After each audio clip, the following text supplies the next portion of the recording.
I think everybody has, between you and I, Lavette, I believe everybody knows what they want to do. They're born with some instinctive thing that they want to do. And usually you know it as early as 5 or 6 years old. What happens is that the older that you get, there are outside influences. There's things like television, media that start to shape and mold the way you think. And you go away from the things that you naturally, instinctively are and who you want to be and what you want to do. And as you get even older, then you got bills, then you have kids, and you have a spouse, and you run even further away from those things that were initially instilled in you that you know in your heart is your destiny and you know is your purpose and you know it's something that is there to fulfill.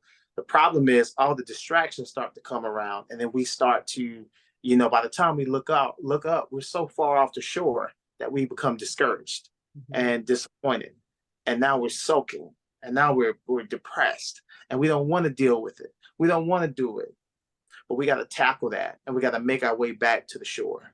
Rather it be, stroke by stroke, paddle by paddle. We have to make our way back to the shore, and that's how in real life, that's how I got to where I am now.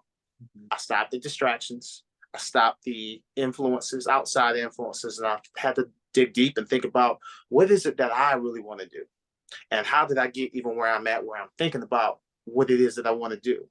And ultimately, it was because I started off without resources, and I started off already pushed into something else because where I was from, it wasn't available to me. Right.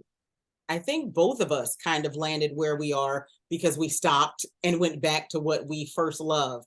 That's how I got here 100%, exactly what you said. That's how I got here. I stopped and was like, okay, what did I always want to do?